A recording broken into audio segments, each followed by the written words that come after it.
Well, Zach, let me ask you this. So, and I know exactly the 2 months you're talking about when we all felt the market shift, and that's kind of, I would say, our lowest month as well. Yeah. Um, so, what did you do, and what do you plan on doing to, and such your strategies to get through this recession and then coming out even stronger and better on the other side? A lot of the things, the same thing as I was doing before, right? One thing that I have going for me is I have data, past data of what I've done and what's worked, and I continue to measure the work that I'm putting in and the results that I'm getting from it, and I'm getting rid of what's not working and doing more of what's working. Some personal goals that I have for myself though is actually to double my wholesaling business this year.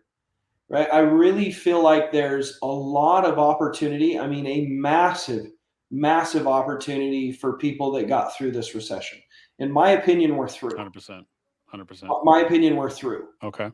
Um, because if you still so I'll give you an example. I think there's six companies here in Utah that I know of that are doing over $1 million a year. Two of them went out of business.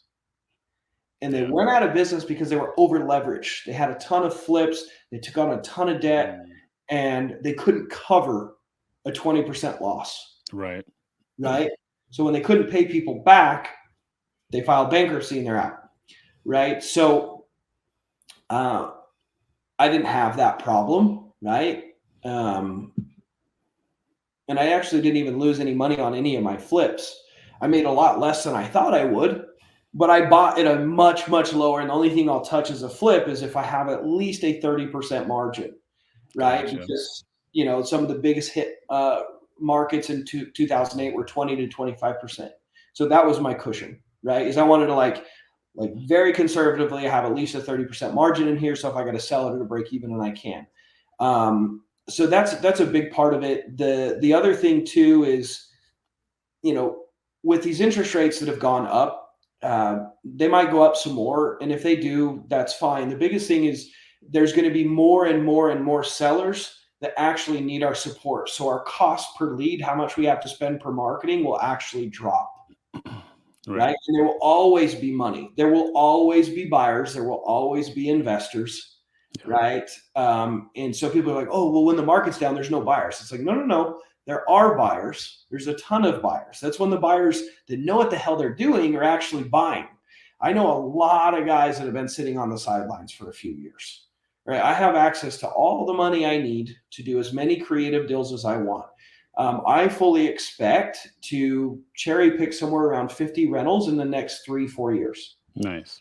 So I haven't been buying as many. Like I only bought, I think, 2 rentals last year, but I fully expect to buy 3 or more this year. But then I'm going to start probably buying 10 to 20 per year after that. That's right? awesome. Because there's going to be a lot more opportunities where people are upside down in their mortgage. Because think about this, right? If someone bought a house 2 years ago at 5% interest at a high price, right? And it dropped 20% in value. Well, they probably only put 5% down because they got a, FHA or conventional loan, and it dropped in value because interest rates went up. They can't refinance. If they can't make their payments, they get laid off from their job. They need to move for employment or whatever that might be. They can't sell it. They can't, because they're upside down. So you'll start seeing more short sales, I believe, with foreclosures. But you'll also see more people that need to do even a better option, which is to do creative financing and be a seller finance to you, the investor. So it's going to be really easy to pick up a ton of rentals. And the cool thing is, it's like, well, I don't have money to buy rentals. I don't want to buy rentals. It's like, okay, you can wholesale those. Right. Yeah, you can wholesale creative seller finance contracts. And so there's tons of opportunity for that in the future. So I'm pretty excited about it, honestly.